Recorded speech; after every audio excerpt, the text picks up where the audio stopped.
Two teenage girls. They were best friends. Now they're dead. They were killed as they rode their e-bikes home from a school event. They were struck by a driver who fled the scene but was later taken into custody. And it appears this story is far more than just a hit and run. Neighbors and family members are not being quiet. They say these girls were targeted and they were stalked and they were killed by a boy who was infatuated with one of them. And even though they tried to protect themselves for weeks, and they say that they reached out to law enforcement before this crash, nothing was done to save their lives. We're on the case presented by Law&Crime. I'm Chris Stewart.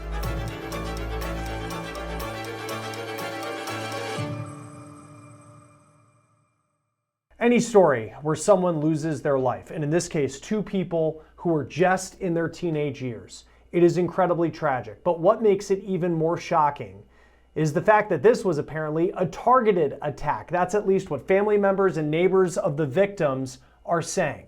These are the victims, Maria Niotis and Isabella Salas. Both were 17 years old. They were best friends. They were riding home together on e-bikes in their community of Cranford in northern New Jersey, not far from New York City. All of this took place Tuesday night around 5:30, according to police. WPIX taking an image from their chopper of the crime scene. The girls were on Burnside Avenue. It's a typical suburban street outside the city. The girls riding down the street, and they were struck by a black Jeep Compass, police say. The driver then took off. Here's a picture of what the vehicle looks like. This is an image that was put out by the Union County Prosecutor's Office when they were still searching for the driver. Soon after word of what happened to these young girls went public, neighbors went public with what they say was really going on. That this was a targeted attack by a boy who was allegedly stalking Maria Niotis. Now here's what Maria's uncle put on Facebook saying, quote, "My beautiful young 17-year-old niece was killed." He said the suspect followed her to her house for months. He allegedly harassed her. They say they notified the police many times. He called the suspect a psychopath. In the post, he also says that he hopes the law now does its job. In another post, he says that the suspect watched his niece from a park by their house, and he watched every move she made. He also says he wants the suspect to rot in hell. Neighbors in the town where Maria lived also voiced their concerns about this alleged stalker. It appears everyone knew what was going on,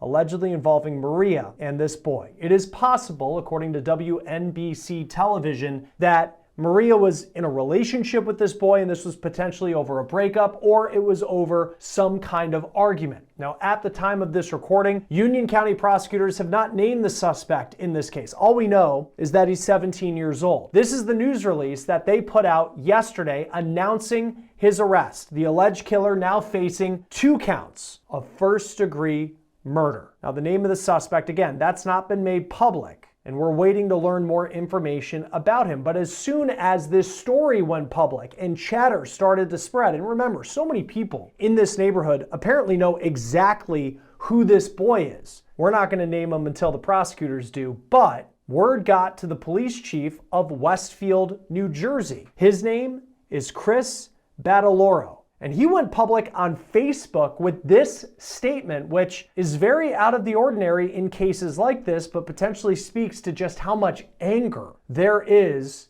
in these communities for what allegedly happened. Now, this statement on the official Facebook page for the town reads, quote, "While social media has made it known that the accused is related to me, he is not my son and not a member of my immediate family. I want to be clear, as loud and as firm as possible, that in no way do my wife, children, or I condone, defend, or excuse the actions that cause this terrible and tragic loss of life." He said that he remained silent over the past couple of days until charges were filed against the suspect, who he does not name.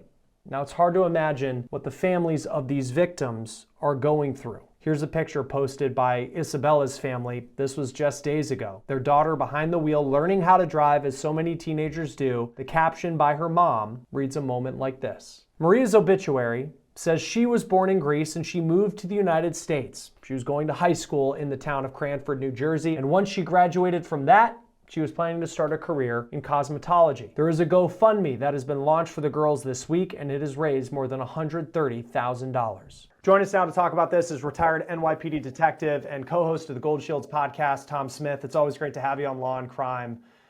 Just a very sad story here. The suspect, who at the time we're recording this, we know he's 17, but we don't know his name. He's charged with 2 counts of first-degree murder. And I know it's different from state to state, but in New Jersey, what does that tell you about the case against him? Well, it probably lays out the premeditation of it in stalking and watching her and planning this because something didn't go right in their world. And it's just like you said, Chris, an absolutely extremely sad case of something that was so probably preventable that ends up in the death of these 2 young girls. From the moment that this story broke, and if it was a hit and run, it's still, without the premeditation part of it, it still would be incredibly tragic because of the loss of these 2 young girls who were just going home from a school event on their e-bikes. But it seems like that there was an issue, and the neighborhood knew that he was allegedly stalking her. How do you prevent, and it's hard to say, like, how do you prevent something like this? But if it was reported that they had this issue, I mean, it's not like he had a gun, and that could, a law could stop that. I mean, if he's using his car allegedly to do this, like, how can something like this be prevented? Yeah, it's a lot of parental and family involvement in continuously calling the police and getting them on the scene and getting them involved. And a possible restraining order is always a deterrent. Not always the best thing because it's a piece of paper in the eyes of bad guys. And if they're hell bent on something, they're not going to regard the restraining order as anything bad. But it is absolutely a tool that can be used. But it's just a continuous police presence in visiting the home of this kid and getting the message through to him that you're doing something illegal and you're going to get locked up for this. And that's where parents need to get involved in their kids' lives when something like this happens, and they can handle it has to go out the window. Yeah, and it seems, I mean, I know we've talked a lot of stories. I mean, this kid's 17 years old. He's now facing 2 counts of first-degree murder. I mean, obviously he took allegedly 2 lives, but for him, I mean, I think of a punishment. If he's tried as an adult, he could spend the rest of his life in prison. What goes into deciding, because I know initially his name is not being released because he's 17 years old. What goes into the decision of whether or not he'll be tried as an adult? Well, if he's 17 years old, in the eyes of the law, he's an adult. So he's got no leeway there, regardless of what he did. And when it comes to a murder case, he's certainly going to be charged as an adult. And I just think of this scene, and a lot of it is incredibly morbid. But I mean, when you are gathering evidence of a scene like this that played out on this street, I mean, what are some of the important pieces that law enforcement needs to have to build a case against this 17-year-old? Well, there's a lot, Chris, and I'll kind of go through each one in what it means. First thing is an accident scene investigation of any skid marks, any braking marks, of preventing, or trying to stop from hitting them. Camera footage from, everyone's got a Ring camera on their house. So you're going to piece together a number of videos that are going to show this graphic event happening from different angles, from different points of view. Then you're going to get into interviews and interviewing people that might have been there, the actions of the car, what happened afterwards. And then, of course, you're going to get more into a background investigation with the past of these 2 individuals and what, their relationship was. But at the scene, it's very graphic, and it's a continuous, investigation with those events and those things that are just laid out. Yeah, I can't imagine. Having the car, which I believe they do have because the suspect is under arrest, I think it's a Jeep Compass. What does that vehicle itself tell you as an investigator? Well, the damage of it, if there's any GPS tracking in it, where they were, how long they were at in the area, and then where they went afterwards. But the damage of the car is going to play a part in it, what parts were damaged. And like I said before, it's more of the scene that's going to be, taken into place here with skid marks and braking marks and all things like that are going to really play a part in this. And then when it comes to the premeditation part of it, and we've seen with so many of these suspects, there's a digital background, especially when they're 17 years old. So many of these kids live their lives on computers and online. How do you go about trying to piece together who he is based off of what a digital footprint may look like? Yeah, you're gonna work backwards. You're gonna go from the date of that event and just continuously work backwards into his social media accounts and hers, and quite possibly their friends as well, to see just this network of communication and what was said.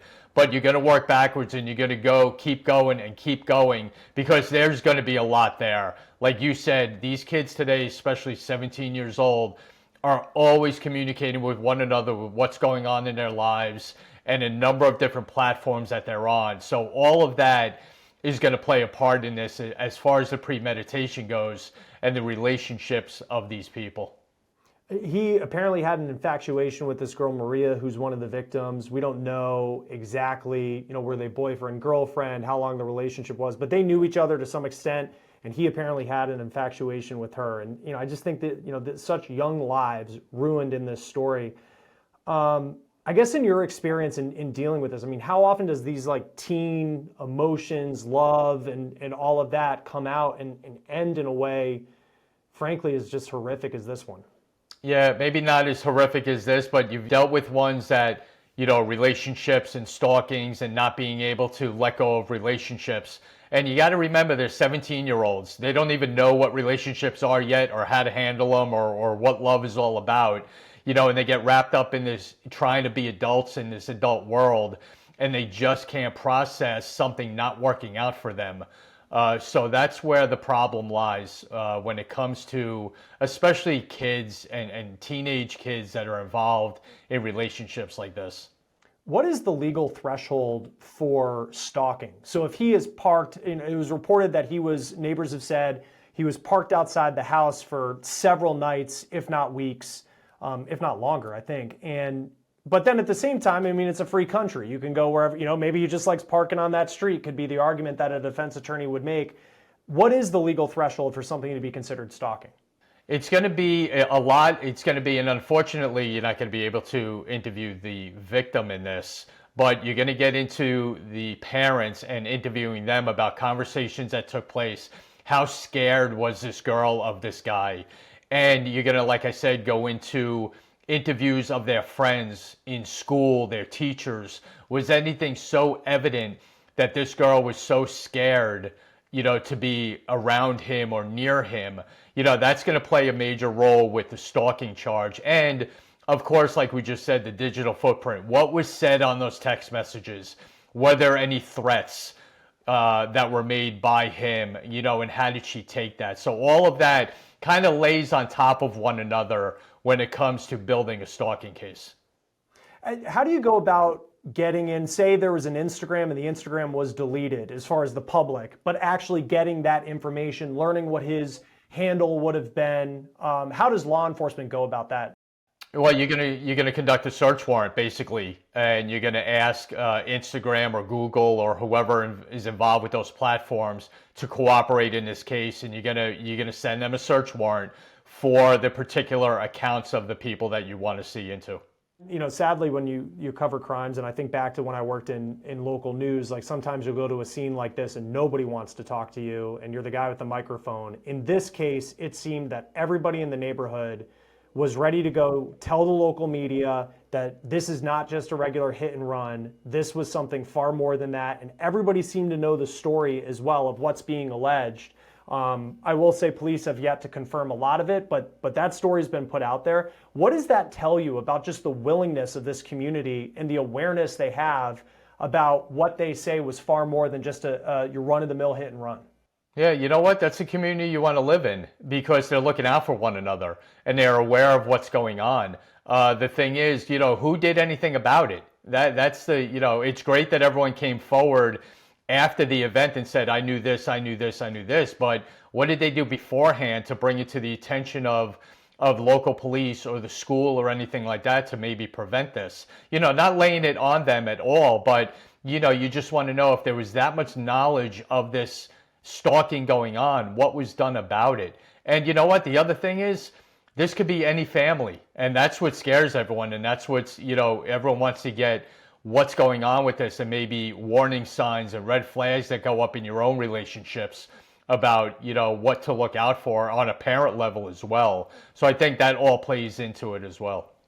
Well, I think, too, this local police chief from a neighboring town who had been rumored to be related to the suspect, we'll say, same last name, some have said online, unclear if that's true, but he goes on the official town Facebook page and he says, I am not close to this person whatsoever. Have you ever seen something like that? Because I was like shocked. I had to check 3 times to make sure that there was actually a blue check mark next to this, seeing that this case has created such a stir in North Jersey that you would have a police chief trying to distance himself from it. Yeah, that's how horrible it is. That's how horrific this is. When you think of what went into this and the violent way these 2 young girls died, I mean, that gets everybody. I don't care who you are, and if you can have a commonality with someone that's involved in this, yeah, you're going to get far away from it as you can because of just how bad it is. And then just lastly, and sadly, we've talked about a lot of cases involving people who are young and they do something incredibly violent. And I just think he's 17, and then there's a whole bunch of other people within this age group, and people of all ages cause crimes. I get it. And he's accused of one, and we'll see innocent until proven guilty, of course. But just over your time, have you seen what is the issue here with young people when it comes to, a horrific crime that he is accused of? Yeah, you know what? Your guess is as good as mine, but it's what other terms do you have? What other ways do you have? There's other ways other than just violence to get past something or get out of something.